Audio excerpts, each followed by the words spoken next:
Foi abandonada grávida de 8 meses na rodoviária, até que um estranho leu o bilhete que ela carregava no bolso. Era uma noite fria de julho, daquelas em que o vento parece cortar a alma. A rodoviária de uma cidade pequena no interior de Minas estava quase vazia. Só o som dos ônibus chegando e partindo, o cheiro de óleo diesel misturado com café requentado e uma moça sentada no chão frio do terminal, encostada numa coluna de concreto. Ela abraçava a barriga enorme, de 8 meses, como quem protege o único tesouro que ainda tem no mundo. Os olhos dela estavam inchados de tanto chorar, mas já não saía mais lágrima. Só um olhar perdido, como quem já desistiu de pedir ajuda. No bolso do casaco surrado, um papel dobrado muitas vezes, um bilhete, o último que ele deixou antes de sumir. Você já parou para pensar o que leva uma mulher grávida a dormir numa rodoviária, sozinha, sem ninguém no mundo? O nome dela era Lívia, 29 anos. Cabelos castanhos embaraçados caindo no rosto. Ela não era de rua. Não ainda. Até 3 dias antes, ela tinha uma casa simples, um marido que dizia que ia voltar do trabalho e um berço montado no canto do quarto, esperando a filha que estava para chegar.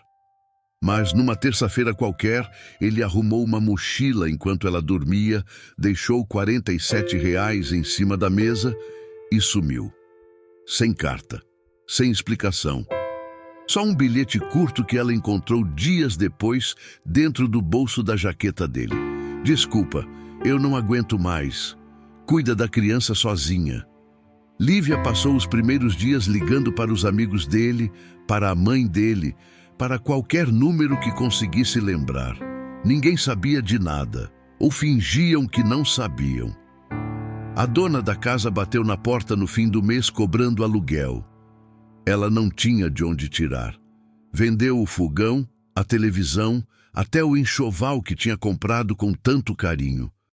Quando não tinha mais nada para vender, pegou o ônibus com a única passagem que sobrou e desceu na rodoviária mais próxima, porque não sabia para onde mais ir.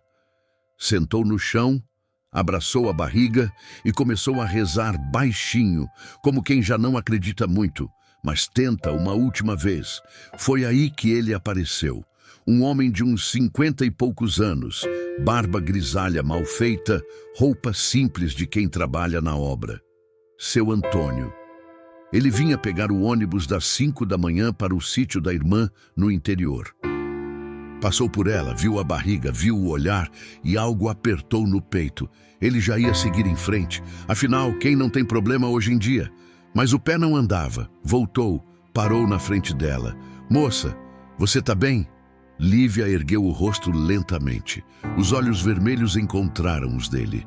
Ela tentou falar, mas só conseguiu balançar a cabeça que não. Seu Antônio tirou o casaco velho que estava usando e colocou nos ombros dela sem pedir licença. Sentou do lado no chão frio, como se fosse a coisa mais natural do mundo. Eu não tenho muito, mas tenho um pão de queijo aqui que a patroa mandou. Quer dividir? Ela aceitou. Fazia 2 dias que não comia direito. Enquanto comiam em silêncio, ele percebeu que ela segurava algo com força no bolso. O papel amassado. Ele não perguntou. Só ficou ali. Quando o ônibus dele chegou, ele se levantou, mas antes de ir, deixou R$ 200 no chão ao lado dela. Deus há de olhar por você, minha filha. E foi embora. Lívia pegou o dinheiro com as mãos tremendo, comprou uma passagem para qualquer lugar que saísse logo. Só queria distância daquele lugar que parecia engolir quem ficava. Mas o destino, ou talvez outra coisa maior, tinha outros planos. No ponto seguinte, o mesmo ônibus em que seu Antônio viajava. Ele estava sentado na janela, olhando a paisagem escura, pensando naquela moça. Algo não saía da cabeça dele. Ele perdeu a filha há 12 anos. Parto prematuro. A esposa nunca mais foi a mesma. Desde então, ele carregava um vazio que nem o trabalho preenchia. Quando o ônibus parou de novo, ele viu a mesma moça subindo com dificuldade, segurando a barriga. Era ela. O mesmo ônibus. o mesmo destino que ele nem sabia que era destino. Ela passou pelo corredor procurando lugar. Não tinha mais, só sobrou o banco do lado dele. Ela pediu licença com a voz quase sumida. Sentou. Os dois se reconheceram.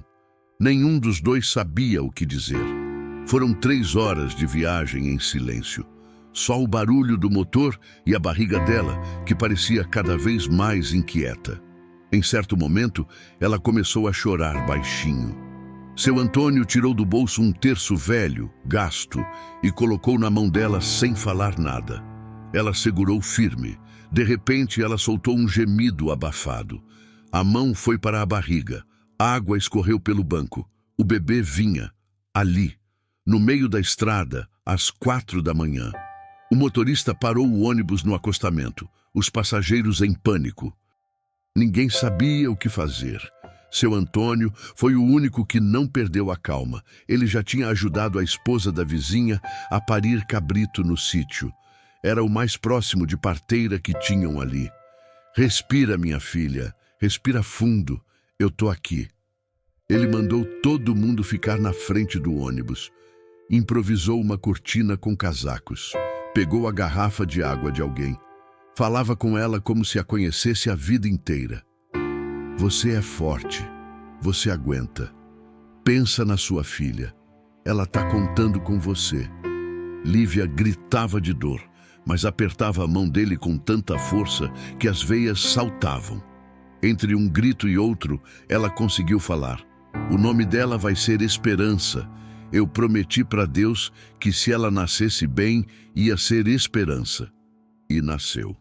Num banco de ônibus quebrado, sob a luz fraca de uma lanterna de celular, nasceu uma menina pequenininha, chorando forte, com o cordão umbilical ainda pulsando.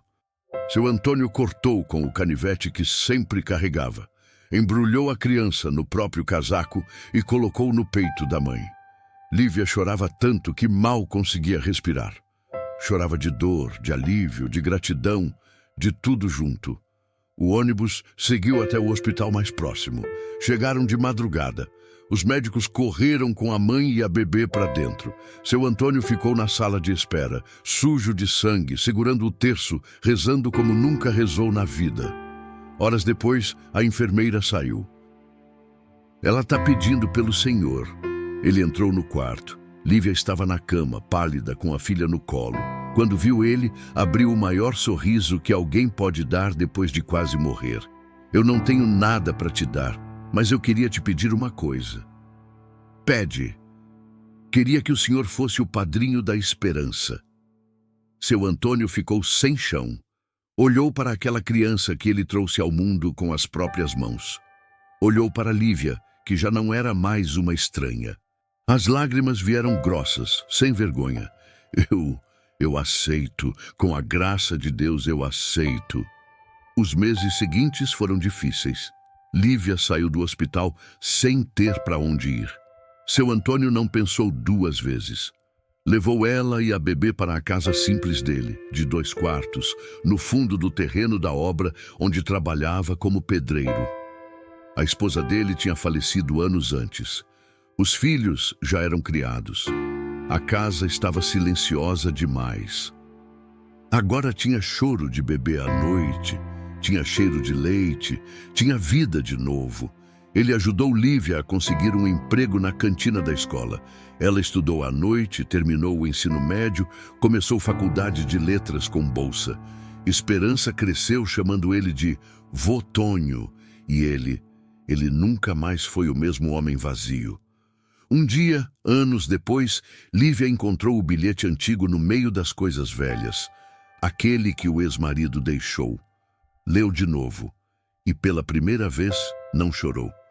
Dobrou com calma, colocou num envelope e escreveu atrás.